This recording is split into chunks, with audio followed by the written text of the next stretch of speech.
All right, class, welcome. Today, we are going to completely unpack one of machine learning's absolute workhorses, logistic regression. We'll go from the core theory all the way to writing the code. Let's jump right in. So I want to start with just one number, 70%. Now, what does this number represent? Well, it's the key to understanding why this algorithm is so incredibly important for your future careers. 70%. That's roughly the percentage of data science problems that are classification problems. Think about it. Spam or not spam, fraud or not fraud, will a customer churn or not churn? You're putting things into buckets. This is the classification imperative, and believe me, it's the engine behind most of the ML you'll ever do. And logistic regression, it's one of the most fundamental tools we have to tackle this. Okay, so here's our game plan for today.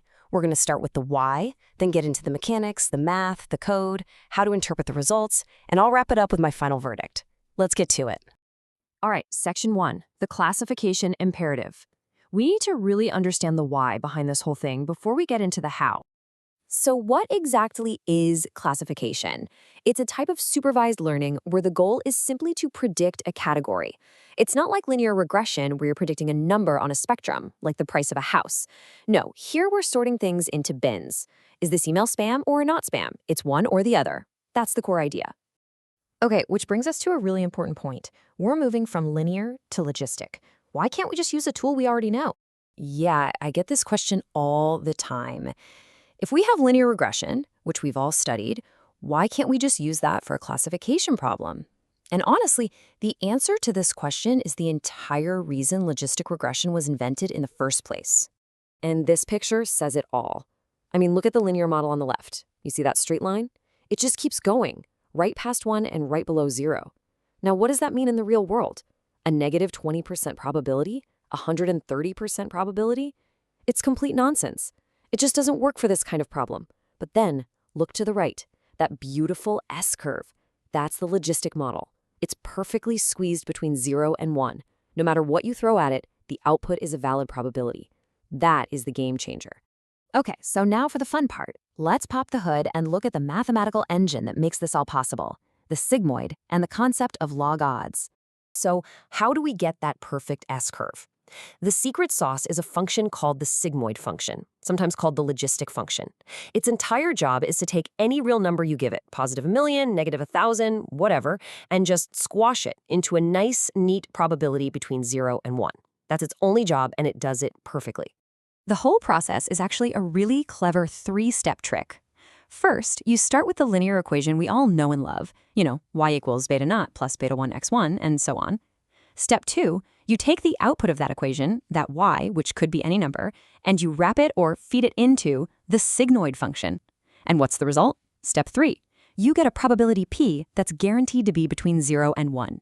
From there, it's easy. If p is greater than, say, 0.5, we classify it as a 1. If not, it's a 0. Simple as that. Okay, now this is a subtle but super important point, so listen up. Logistic regression doesn't actually predict the probability directly. What it's really predicting is something called the log odds. So, what are odds? Well, probability is the chance something happens out of all possibilities. Odds are the chance it happens versus the chance it doesn't happen.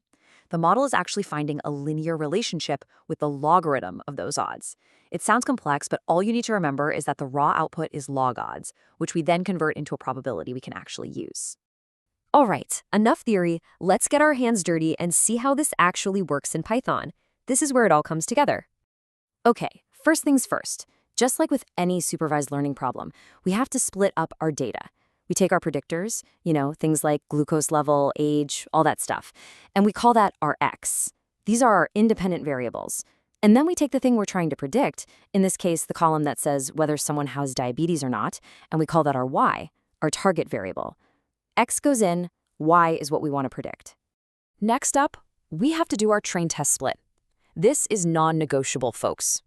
We'll take, say, 75% of our data and use it to train the model. We let the model learn the patterns from this data. The other 25%? We lock it away in a vault. The model never gets to see it. Why? Because that's our final exam. We'll use this test set at the very end to see if our model actually learned something useful, or if it just memorized the training data. It's the ultimate test of how well it generalizes. And now for the 3 magic words you'll use over and over again with scikit-learn. Instantiate, fit, predict. 1. You create the model object, that's instantiating. 2. You call .fit on your training data, this is the learning step. Under the hood, it's doing some pretty cool math called maximum likelihood estimation to find the perfect S-curve for your data. And 3. You call .predict on your test data to see how well it does. Instantiate, fit, predict. Burn that into your brain. So, we've built a model. We're done, right? Not even close. Building is easy. The real question is it any good? Now we have to interpret the results. And our #1 tool for that job is the confusion matrix. Don't let the name fool you. It's actually designed to make things less confusing. It's just a simple table that shows us 4 things. When we predicted yes, and it was yes, a true positive. When we predicted no, and it was no, a true negative. And where we messed up. It's a report card for our model. And from that little matrix, we can calculate some really powerful metrics. 2 of the most important are precision and recall. Think of it this way.